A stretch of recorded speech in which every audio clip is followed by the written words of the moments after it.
శుభమస్తు కార్యక్రమంలో గృహ బలం అంశానికి స్వాగతం. ఈటీవీ ప్రేక్షకులందరికీ శ్రీకృష్ణాష్టమి శుభాకాంక్షలు.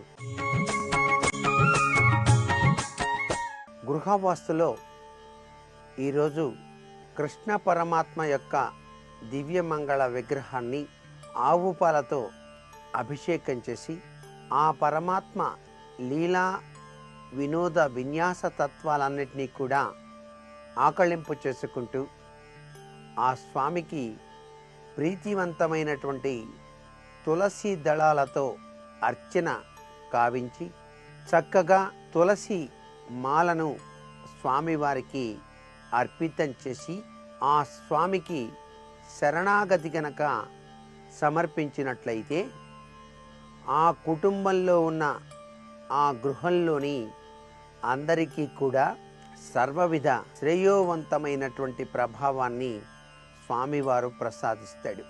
నైరుతి మూలలో ఉన్న దోషాలన్నింటినీ కూడా పటాపంచలు చేయటానికి మీరు నిద్రించేటువంటి ఆ పడక గదిలో రాధాకృష్ణుల యొక్క దివ్యమంగళ ఫోటోను గనక అమర్చుకున్నట్లయితే మీ దాంపత్య జీవితం ఆనంద తత్వంలో విరాజిల్లటమే కాకుండా ఆ నైరుతిలో ఏదైనా దోషాలు ఉన్నా కూడా పటాపంచలైపోతాయి అనేటువంటి విశిష్ట లక్షణాన్ని మనం అర్థం చేసుకోవాలి.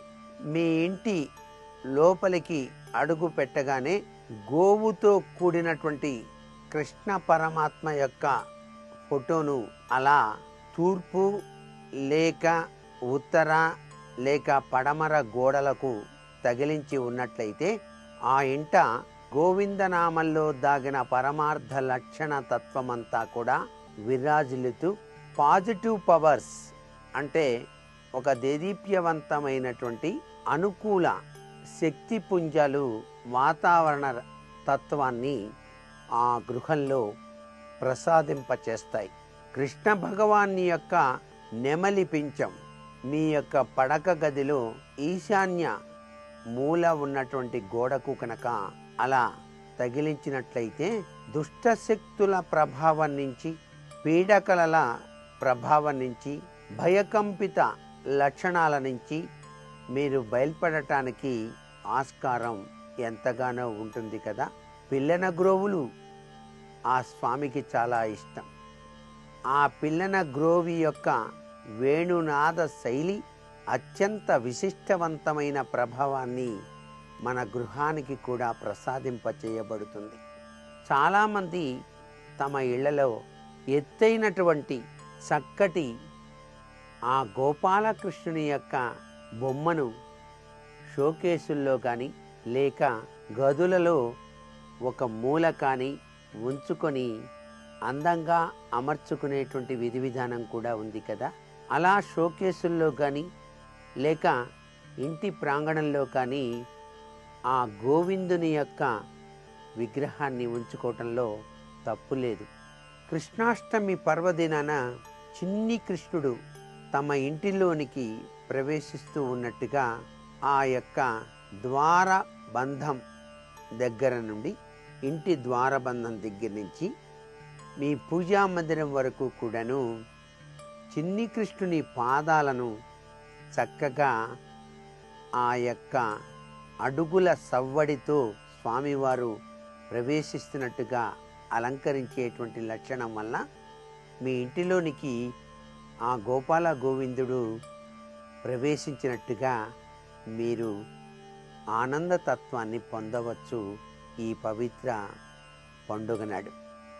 అంతేకాకుండా ఈరోజు గృహవాస్తురీత్యానే కాకుండా జీవితంలో మీరు అనుకున్న కోరికలన్నీ నెరవేరాలంటే కృష్ణ భగవానికి ప్రీతివంతమైనటువంటి పాలు, పళ్ళు, వెన్న, మీగడ మొదలైనటువంటివి నైవేద్యంగా సమర్పించాల్సి ఉంటుంది సుమ.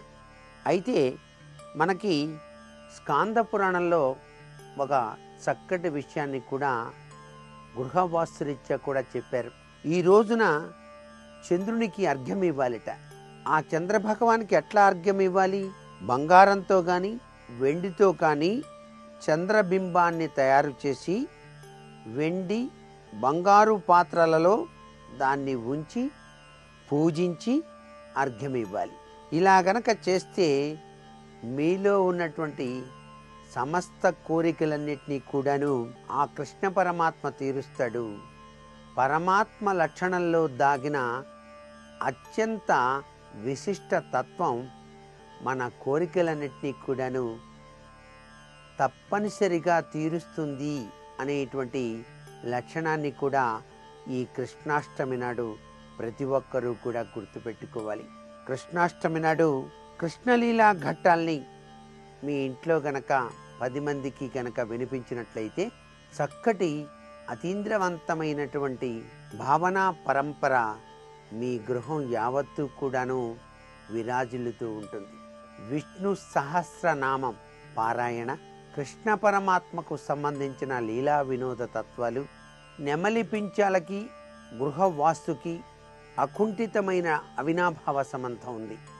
ఏ ఇంట నెమలి పించం ఉంటుందో ఆ ఇంట్లో గృహవాస్తు దోషాలు పటాపంచలు చేస్తాడు కృష్ణ పరమాత్మ.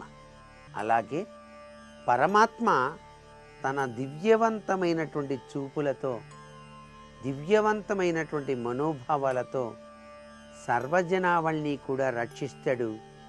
అటువంటి నెమలి పించాన్ని తన కిరీటంలో ధరించినటువంటి ఆ కృష్ణ పరమాత్మ యొక్క నెమలి పించం మన గృహంలో మనకు సర్వత్రా కూడాను విశిష్టవంతమైనటువంటి తత్వాన్ని, ధర్మ నిరతిని ప్రసాదిస్తుంది.